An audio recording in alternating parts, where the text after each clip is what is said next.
Semuanya, perkenalkan nama saya Winantika Tondang. Saya dari kelas 21 Manajemen.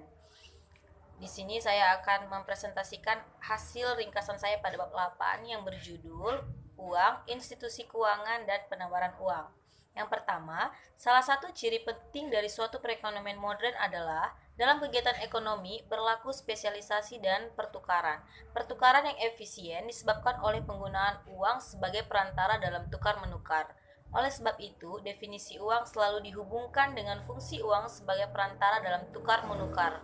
Yang kedua, apabila perdagangan dalam perekonomian dilakukan secara barter, yaitu tukar-menukar di antara satu barang dengan barang lain, akan timbul masalah sebagai berikut, yaitu memerlukan dua kehendak yang bersesuaian, sukar menentukan harga relatif berbagai barang, sukar menjalankan perdagangan dengan bayaran tertunda, dan sukar menyimpan nilai. Yang ketiga, dalam perekonomian yang menggunakan uang, fungsi uang dalam meningkatkan efisien kegiatan ekonomi adalah melancarkan kegiatan tukar-menukar atau menjadi perantara dalam kegiatan perdagangan, memudahkan penentuan harga sesuatu barang dan perbandingan harga berbagai barang, melancarkan kegiatan perdagangan dengan bayaran tertunda, dan dapat menjadi penyimpan nilai yang baik.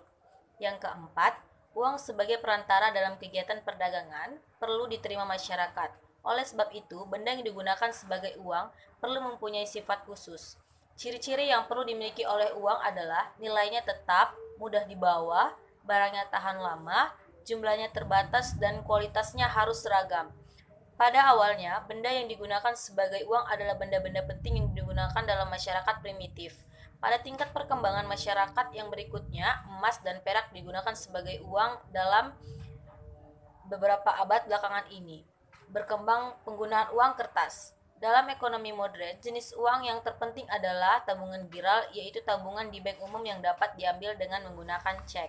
Yang kelima, penggunaan uang dalam kegiatan tukar-menukar menimbulkan satu kerugian penting kepada masyarakat, yaitu nilainya cenderung akan merosot dalam jangka panjang.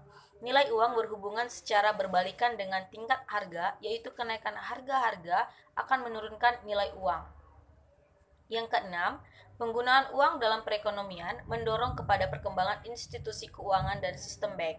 Dalam perekonomian modern, uang tidak lagi disimpan di rumah atau di dalam perusahaan-perusahaan. Sebagian besar akan disimpan dalam institusi keuangan atau investasikan dengan cara membeli harta keuangan seperti saham atau bond. Sistem keuangan suatu negara meliputi institusi keuangan dan pasaran keuangan.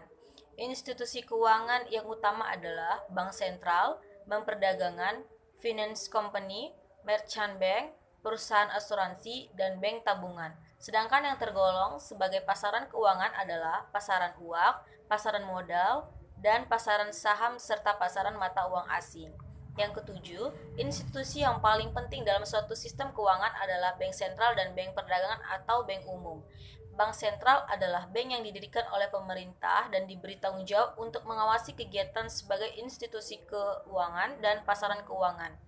Fungsi utama bank sentral adalah sebagai bank kepada pemerintah, sebagai bank kepada bank perdagangan, menyediakan uang logam dan uang kertas, mengatur kegiatan jual beli mata uang asing, mengawasi kegiatan bank perdagangan dan institusi keuangan lain, dan menjalankan kebijakan moneter.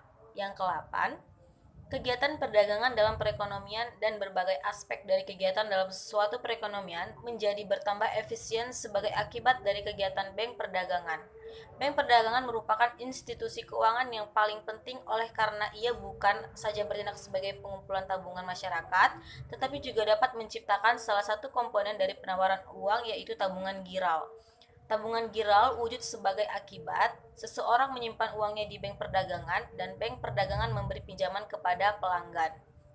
Dan yang kesembilan, keseluruhan jumlah uang yang ada dalam perekonomian dinamakan penawaran uang atau penawaran uang dapat didefinisikan secara sempit dinamakan M1 dan secara luas dinamakan M2.